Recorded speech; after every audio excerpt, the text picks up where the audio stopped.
The New York Times, a former newspaper, has obtained a document from the Democrat Party outlining their plan to spend $20 million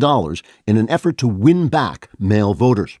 The effort is being hailed as a continuation of the great Democrat tradition of wasting money without even beginning to solve a problem created by their own stupid ideas. The document, entitled How to Make Toxic Men Love Us Even as We Castrate Their Sons and Turn Their Women into Fractious Whores, includes a collection of ideas from a diverse committee of women, black women, men pretending to be black women, and feminists who are sort of like women, only feminist. The effort is being hailed as a continuation of the great Democrat tradition of forming committees on the basis of diversity and thus laying the groundwork for a hilarious catastrophe that was predictable to everyone except a diverse committee. To add an international flavor to the committee, the Democrats reached out to French President Emmanuel Macron, who said, quote, "I think in order to properly study men, we need to," but he couldn't finish because his wife smacked him in the face. At the heart of the Democrats' effort is an attempt to learn how to speak to potential male voters by studying liberal men in their native habitats, like gay bars and the ballet. This attempt comes on the heels of the failed presidential campaign of, what's her name, that cackling semi-black girl who chose Minnesota Governor Tim Walz as her running mate because of his ability to code switch from talking like a homosexual serial killer to talking like a homosexual serial killer trying to sound like a regular guy. In the wake of that failure, the Democrats hope to learn how to communicate with men online by, quote, and my hand to God, this is a real quote, studying the syntax, language, and content that gains attention and virality in men's spaces.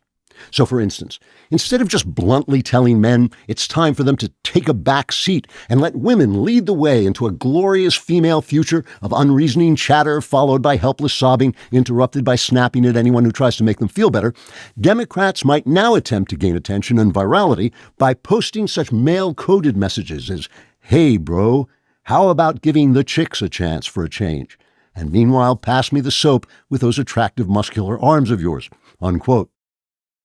To ensure their new man language is not limited to English speakers, Democrats interviewed French President Emmanuel Macron, who said, quote, "I believe in order to speak with men, you have to," but he was unable to finish because his wife smacked him in the face. The document also suggests the party might want to change its hectoring tone of school marmish moralizing, just in case that alienates some men or causes them to projectile vomit their last 3 beers into the face of the first Democrat they see. In order to help them stop moralizing, the Democrats have appointed a diverse committee to run a $50 million study entitled, "What is Morality, and How is it Different from Sexually Mutilating Children in Order to Pretend Gender is a Social Construct?"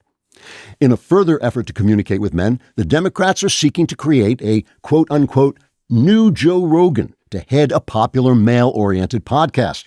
After a $75 million study by a diverse committee, the Democrats discovered that Rogan actually used to be a Democrat himself until he found out the Democrats were a bunch of communist perverts.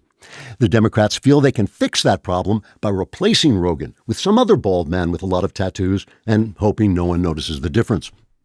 To internationalize the appeal of the new Democrat Rogan, the Democrats sought advice from French President Emmanuel Macron, who said, quote, the whole secret to Joe Rogan is that, but he was unable to finish